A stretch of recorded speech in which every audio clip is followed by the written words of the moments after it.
दोस्तों स्वागत है आपका मेरे चैनल SM सुविचार में। आशा है आप सब स्वस्थ होंगे। दोस्तों आइए सुनते हैं आज की कहानी, वासना की तृप्ति।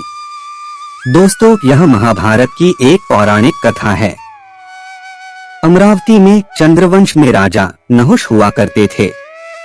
राजा नहुष के 6 पुत्र याति, ययाति, सयाति, अयाति, वियाति और कृति थे।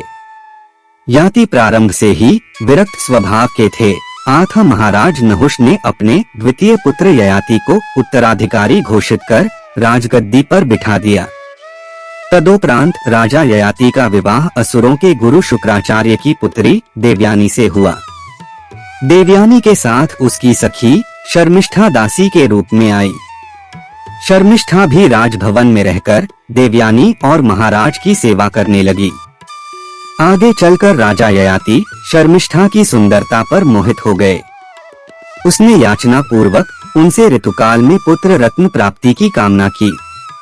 दोस्तों राजा ययाति ने दैत्य गुरु शुक्राचार्य से प्रतिज्ञा की थी कि वह देवयानी के अलावा किसी भी परनारी पर दृष्टि नहीं डालेंगे, किंतु फिर भी उन्होंने शर्मिष्ठा के प्रस्ताव को स्वीकार किया और उससे समागम करके 3 वर्ष में 3 पुत्र रत्न प्रदान किए।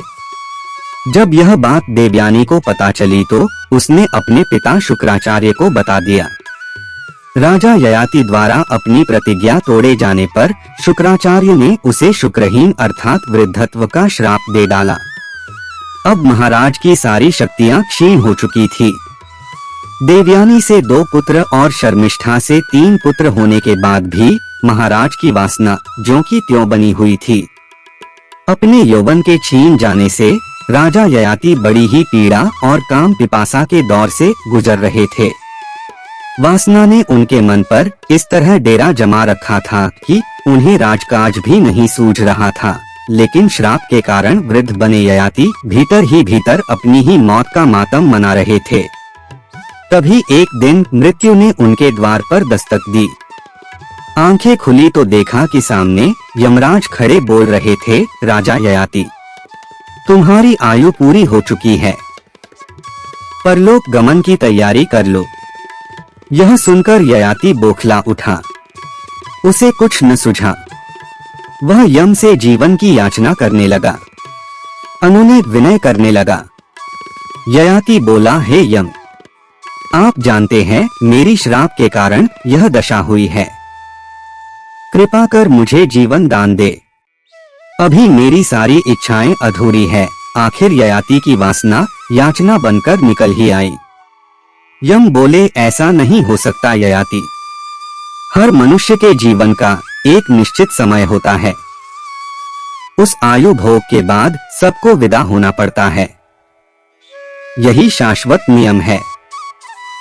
ययाति गिड़गिड़ाकर बोला, हे प्रभु, सभी पृथ्वी वासियों की मृत्यु आपके अधीन है। आप काल के भी महाकाल कहे जाते हैं। यदि आप कृपा करें तो मेरा जीवन संभव है।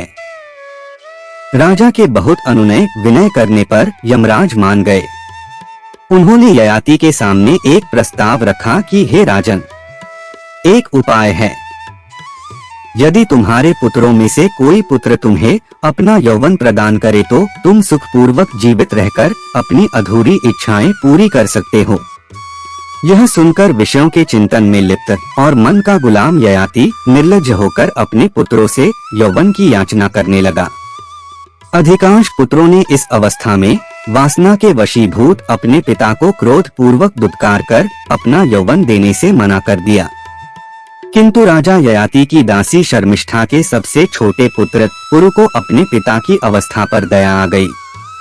उसने आगे बढ़कर पितृभक्ति दिखाई और अपना यौवन देने के लिए तैयार हो गया। पुरु के त्याग को देखकर यमराज को आश्चर्य हुआ। उन्होंने इसका कारण पूछा तो पुरु बोला, सांसारिक भोगों की आसक्ति ठीक नहीं, क्योंकि मैं अपने पिता की दशा देख सकता हूँ और यह दशा कल मेरी भी हो सकती है। पुरु की दूरदर्शिता को देख यम ने उसे जीवन मुक्ति का आशीर्वाद दिया और ययाति को 100 वर्ष की आयु प्रदान की। 100 वर्ष बाद जब यमराज फिर लौटे तो उन्होंने देखा कि राजा ययाति कई रानियां और सैकड़ों बच्चे पैदा करने के बाद भी अतृप्त दिखाई दिए। ययाति ने फिर से वही अतृप्त इच्छाएं पूरी करने के लिए जीवनदान देने की याचना की। यमराज ने फिर से वही प्रस्ताव रखा। इस बार भी ययाति ने अपने पुत्रों से वासना और भोगों की पूर्ति के लिए आयु और भोग की याचना की। पैदा हुए पुत्रों में से फिर से एक पुत्र ने अपनी आयु और भोग अपने पिता को देना श्रेयस्कर समझा। इस प्रकार यह प्रसंग 10 बार पुनरावर्तित हुआ और राजा ययाति अपने 10 पुत्रों के यौवन से 100 करके 1000 वर्ष तक जीवित रहे और सांसारिक वासनाओं के भोग में लिप्त बने रहे। जब 1 सहस्त्र वर्ष तक भोग लिप्सा में लिप्त करने पर भी ययाति को कोई तृप्ति नहीं मिली तो विषय वासना से उनको घृणा हो गई।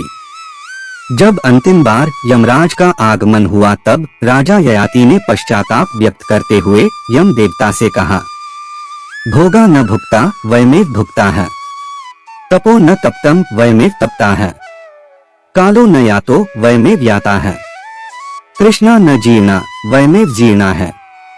अर्थात भोगों को हमने नहीं भोगा बल्कि भोगों ने हमें भोग लिया है। हमने तप नहीं किया बल्कि हम स्वयं ही तप्त हो गए हैं। काल समाप्त नहीं हुआ बल्कि हम ही समाप्त हो गए हैं और तृष्णा कभी जीर्ण नहीं हुई बल्कि हम ही जीर्ण हो गए हैं। हे देव, भोग और वासनाओं के कुचक्र में फंसकर मैंने अपना अमूल्य जीवन व्यर्थ ही बर्बाद किया है। इस तरह अपनी बची हुई आयु अपने पुत्र पुरु को लौटाकर वह वन में तपस्या करने चला गया। दोस्तों कमेंट करके बताएं कि आपको हमारी यह कहानी कैसी लगी। पसंद है तो इसे लाइक और शेयर करें और ऐसी ही मजेदार कहानियां सुनने के लिए चैनल को सब्सक्राइब करना ना भूलें। मिलते हैं जल्दी ही एक और नई कहानी के साथ, तब तक स्वस्थ और खुश रहें। नमस्कार।